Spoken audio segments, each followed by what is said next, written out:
ABN Maharashtra में आपका खैर मकदम। मैं हूं मुनीर आरिफ खान। नाजरीन, सबसे पहले हम आपसे एक रिक्वेस्ट करना चाहते हैं।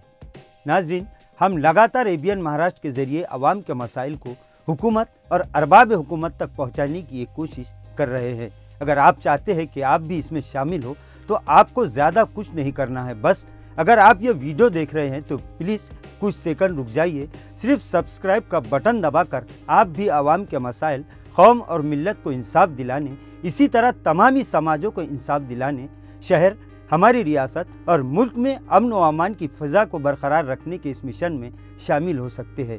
नाजरीन, 80% नाजरीन ऐसे हैं जो वीडियो तो पूरी देखते हैं, बस सब्सक्राइब नहीं करते। और यही वजह है कि बेबाक और हकीकत पर मबनी खबरें दिखलाने वाले यूट्यूब चैनल्स की आवाज़ गोदी मीडिया की चीख और पुकार में दब जाती है। लिहाजा आपसे दरख्वास्त है कि एबीएन महाराष्ट्र को सब्सक्राइब ज़रूर करें।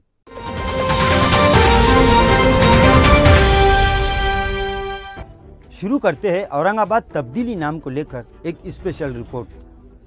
नाजरीन, औरंगाबाद और उस्मानाबाद नाम तब्दीली मामले पर गुज़िश्ता चंद दिनों पहले बॉम्बे हाईकोर्ट औरंगाबाद बेंच के रजिस्ट्रार की जानिब से एक फरमान जारी करके सरकारी इदारों को ये हिदायत दी गई थी कि वो औरंगाबाद की जगह तब्दील शुदा नाम इस्तेमाल करे। और इस लेटर के वायरल होते ही सिर्फ औरंगाबाद और उस्मानाबाद, मराठवाड़ा ही नहीं बल्कि पूरे महाराष्ट्र के आवाम, जिन्हें इस मुल्क और इस रियासत की अदालतों पर भरोसा है, उन्हें एक ऐसा शौक लगा था कि वो उस दिन से आज तक इसी सर्कुलर को बार बार पढ़कर दिल ही दिल में ये सोच रहे हैं कि आखिर औरंगाबाद के तारीखी और खूबसूरत नाम को तब्दील करने का फैसला हुआ ही कब कि जो बॉम्बे हाईकोर्ट औरंगाबाद बेंच के रजिस्ट्रार की जानिब से इस तरह का फरमान जारी कर दिया गया।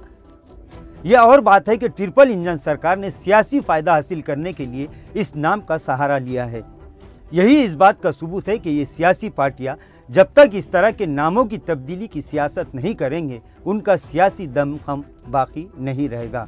बहरहाल अभी ये मामला सुर्खियों में ही था और लोग इस बात को लेकर बेचैन थे और तमामी अर्जगुजारों की जानिब से भी इस मामले को बॉम्बे हाईकोर्ट के चीफ जस्टिस के सामने उठाने की तैयारी हो रही थी कि गुज़िश्ता दिन एक और तानाशाही फरमान प्रशासकीय न्यायाधिकरण की जानिब से जारी करके यह हिदायत दी गई कि वह औरंगाबाद नाम को हटाकर तब्दील शुदा नाम तहरीर कर दे। नाजरीन, इसके बाद तो मुहिब्बान औरंगाबाद में अब मजीद बेचैनी पैदा हो चुकी है और आवाम हैरान है कि चीफ जस्टिस के फैसला करने से पहले ही अफसरान और जिम्मेदारान नाम तब्दीली का फैसला क्यों और कैसे कर सकते हैं।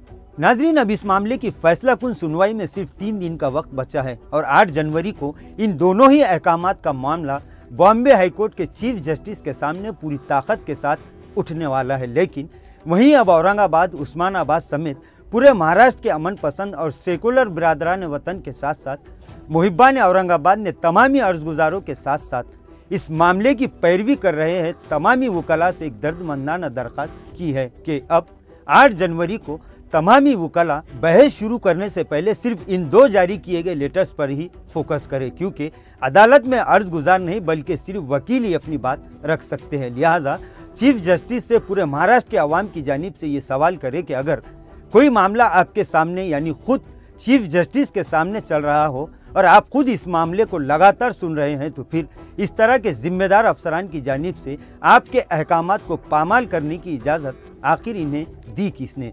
इसी तरह चीफ जस्टिस से ये भी सवाल करे कि अगर अदालतों के फैसले सुनाने से पहले ही सरकारी अफसरान अपने फैसले थोपने लगे तो फिर ये सवाल बाकी रह जाता है कि मामलात को अदालत में लाया जाए या फिर नहीं। इसी तरह अगली सुनवाई पर बात करने से पहले चीफ जस्टिस से ये गुहार लगाई जाए कि सबसे पहले इन दोनों ही अहकामात को रद्द करने के अहकामात दिए जाए और पाबंद किया जाए कि अदालत का फैसला होने से पहले कोई फैसला लेने की गलती ना करे, क्योंकि चीफ जस्टिस के फैसले से पहले किसी भी फैसले की कानूनी और जमहूरी हैसियत नहीं है। नाजरीन, आज के लिए बस इतना ही। कल फिर मुलाकात होगी कुछ नई खबरों के साथ। तब तक के लिए मैं मुनीर आरिफ खान आपसे इजाज़त चाहता हूँ। अल्लाह हाफिज़।